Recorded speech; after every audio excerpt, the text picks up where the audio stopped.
السلام عليكم ورحمة الله وبركاته. بسم الله والحمد لله والصلاة والسلام على رسول الله وعلى آله وأصحابه أجمعين ومن تبعهم بإحسان إلى يوم الدين. أما بعد. റമദാനിൻ്റെ ഒരു ദിനരാത്രങ്ങൾ കൂടി നമ്മിലേക്ക് ഒരു മാസക്കാലത്തെ വ്രതാനുഷ്ഠാനവുമായിട്ട് കടന്നു വന്നിരിക്കുകയാണ്. അല്ലാഹു സുബ്ഹാനഹു വ തആലയുടെ മഹത്തായ അനുഗ്രഹം കൊണ്ട് ഈ റമദാനിൽ അവൻ സ്വീകരിക്കുന്ന അമലുകൾ ചെയ്ത് കർമ്മനിരതരായി നാളെ റയ്യാൻ എന്ന കവാടത്തിലൂടെ പ്രിയപ്പെട്ടവരോടൊത്ത് സ്വർഗപ്രവേശനം സാധ്യമാകുന്നവരുടെ കൂട്ടത്തിൽ നമ്മെയും നമ്മുടെ പ്രിയപ്പെട്ടവർക്ക് ഉൾപ്പെടുത്തി അനുഗ്രഹിക്കുമാറാകട്ടെ. അതിനുള്ള തൗഫീഖ് നൽകി അനുഗ്രഹിക്കുമാറാകട്ടെ. ഏതൊരു കർമ്മം ചെയ്യുമ്പോഴും അതിൻ്റെ അടിസ്ഥാനം നിയ്യത്താണ്. പ്രതിഫലം ആഗ്രഹിക്കുന്ന ഏതൊരു പ്രവർത്തനത്തെയും സാധാരണ പ്രവർത്തനങ്ങളിൽ നിന്നും വ്യതിരിക്തമാക്കുന്നതും നിയ്യത്ത് തന്നെയാണ്. പ്രവാചകൻ സല്ലല്ലാഹു അലൈഹി വസല്ലമ പഠിപ്പിക്കുന്ന ഒരു ഹദീസ് നമുക്ക് കാണാൻ സാധിക്കും. അമീറുൽ മുഅ്മിനീന അബി ഹഫ്സിൻ ഉമർ ബിനുൽ ഖത്താബ് റളിയല്ലാഹു അൻഹു ഖാല, ഉമർ ബിൻ ഖത്താബ് റളിയല്ലാഹുവിൽ നിന്ന് റിപ്പോർട്ട് ചെയ്യാണ്, സമീഅതു റസൂലുള്ളാഹി സ്വല്ലല്ലാഹു അലൈഹി വസല്ലം യഖൂലു, നബി സല്ലല്ലാഹു അലൈഹി വസല്ലം നിന്ന് കേട്ടതായിട്ട് അദ്ദേഹം പറയാണ്, ഇന്നമൽ അഅമാലു ബിന്നിയ്യാത്ത്, തീർച്ചയായും പ്രവർത്തനങ്ങൾ സ്വീകരിക്കപ്പെടുക ഉദ്ദേശത്തിൻ്റെ അടിസ്ഥാനത്തിലാകുന്നു.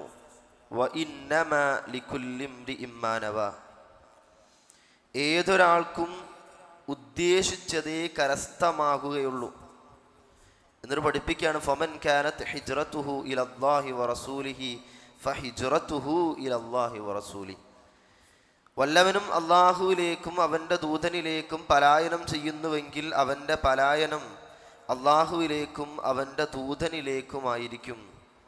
വമൻ കാനത് ഹിജ്റതുഹു ലിദ്ദുനിയാ യുസീബുഹാ അവ ഇംറഅത്തിൻ യൻകിഹുഹാ ഫഹിജ്റതുഹു ഇലാ മാ ഹാജറ ഇലൈഹി.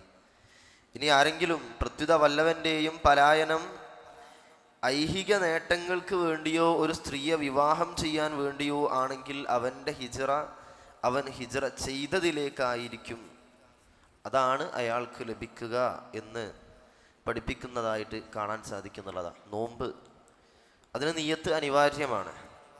പ്രവാചകൻ സല്ലല്ലാഹു അലൈഹി വസല്ലം പഠിപ്പിച്ചതുപോലെ തന്നെ അടുത്തൊരു ദിവസം ഞാൻ നോമ്പെടുക്കുന്നു എന്നുള്ളൊരു നിയ്യത്ത്, അല്ലെങ്കിൽ നാളെ ഞാൻ നോമ്പെടുക്കും എന്നുള്ളൊരു നിയ്യത്ത്, അത് മനസ്സിൽ കരുതൽ, നാവുകൊണ്ട് ഉച്ചരിക്കുകയല്ല എന്നുള്ളത് നമുക്ക് കൃത്യമായിട്ട് അറിയാവുന്നതാണ്. അത് മാത്രമല്ല ഫജ്റിന് മുമ്പായിട്ട് ആ നിയ്യത്ത് ഉണ്ടാവുകയും വേണം. പ്രവാചകൻ സല്ലല്ലാഹു അലൈഹി വസല്ലം പഠിപ്പിക്കുന്നത് കാണാൻ സാധിക്കും, മല്ലം യുജ്മി സിയാമ ഖബ്ലൽ ഫജ്രി ഫലാ സിയാമ ലഹു, ആരെങ്കിലും പ്രഭാതത്തിന് മുമ്പായിട്ട് നിയ്യത്ത് ചെയ്യാത്തവനാണെന്നുണ്ടെങ്കിൽ അവന് നോമ്പില്ല എന്നുള്ളതാണ്.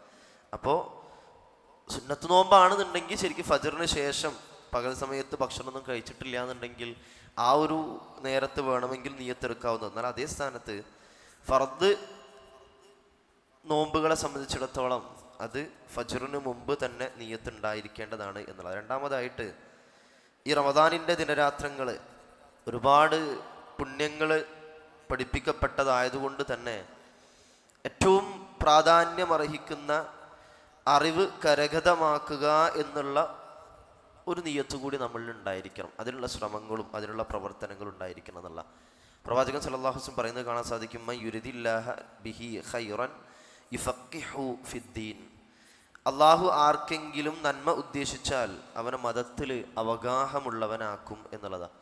അപ്പോൾ അറിവ് നേടിയെടുക്കുക, അതിനുള്ള സാഹചര്യങ്ങൾ ഉപയോഗപ്പെടുത്തുക എന്നുള്ളതാണ് പ്രത്യേകം ഓർമ്മപ്പെടുത്താനുള്ളത്. അല്ലാഹു സുബ്ഹാനഹു വ തആല അവൻ്റെ വിധിവിലക്കുകളെ യഥാവിധി പാലിക്കുന്നവരുടെ കൂട്ടത്തിൽ, റമദാനിനെ ഏറ്റവും നന്നായി ഉപയോഗപ്പെടുത്തുന്നവരുടെ കൂട്ടത്തിൽ നമ്മയും നമ്മുടെ പ്രിയപ്പെട്ടവർക്ക് ഉൾപ്പെടുത്തി അനുഗ്രഹിക്കുമാറാകട്ടെ. റബ്ബന തഖബ്ബൽ മിന്ന ഇന്നക അൻതസ് സമീഉൽ അലീം വതുബ് അലൈനാ ഇന്നക അൻത തവ്വാബുർ റഹീം വറഹംനാ യാ അർഹമർ റഹീമീൻ വൽഹംദുലില്ലാഹി റബ്ബിൽ ആലമീൻ. അസ്സലാമു അലൈക്കും വറഹ്മത്തുള്ളാഹി വബറകാതുഹു.